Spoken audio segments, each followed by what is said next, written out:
आपका दोस्त अली शहबाज सिट्रोंशियम कार्ब का जीनियस या उसके की पॉइंट को समझने की कोशिश करते हैं। अच्छा जी, ये chronic complaints of the ankle यानी कि टखने के जो पुराने कंप्लेंट्स होती हैं, प्रॉब्लम होती हैं, और ख़ास तौर पर अगर मोच की बात की जाए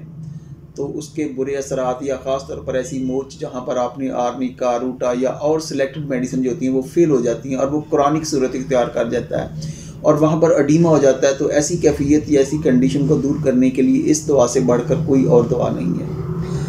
इसके अलावा दोस्तों, ये हाइपरटेंशन, और हाइपरटेंशन के अंदर अगर समझने की कोशिश करें कि जहाँ पर आर्टरियोस्क्लेरोसिस वाली कैफियत हो, यानी कि खून की नालियों में स्टिफनेस आ चुका हो, वहाँ पर ब्लॉक जो होता है यानी कि जो वेस्ट प्रोडक्ट होती है वो वहाँ पर जम जाती है, उसकी दीवारों में थिकनेस आ जाता है, और इसी तरीके से वाइट ब्लड सेल जो होते हैं वो इसको रिमूव करने के लिए आते हैं, वो इसको निकलते हैं, तो उसके भी कुछ हिस्से जो होते हैं वो डेड हो जाते हैं, तो वो जो ढेर सा बन जाता है, और इससे क्या होता है कि फिर कंस्ट्रिक्शन या स्टीनोसिस वाली कैफियत पैदा होती है, तो ब्लड प्रेशर जो होता है वो ज़्यादा रहना शुरू हो जाता है, तो ये हार्ट अटैक का भी जो होता है रिस्क होता है इसके अंदर।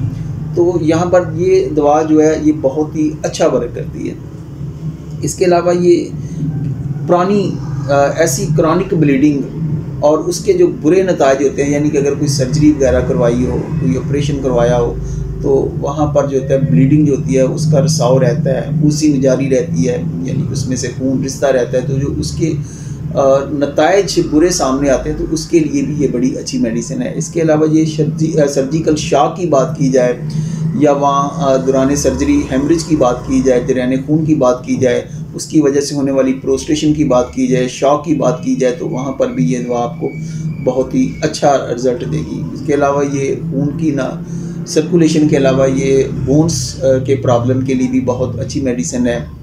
जोड़ों के दर्दों के हवाले से ये बहुत अच्छी मेडिसिन है। इसका जो पेशेंट होता है ये बहुत ज़्यादा सर्दी महसूस करता है, सर्दी से बहुत ज़्यादा हसास होता है, नाइट इसके अंदर एग्रीवेशन आता है, इसी तरीके से मोशन से इसके अंदर एग्रीवेशन आता है। तो जो हमने सबसे ज़्यादा इसके अंदर जो चीज़ को अंडरस्टैंड करना है, इसके की पॉइंट को अंडरस्टैंड करना है, तो सबसे पहली है कि ये टखने की जो पुरानी मोच है जहाँ पर अडीमा आपको मिले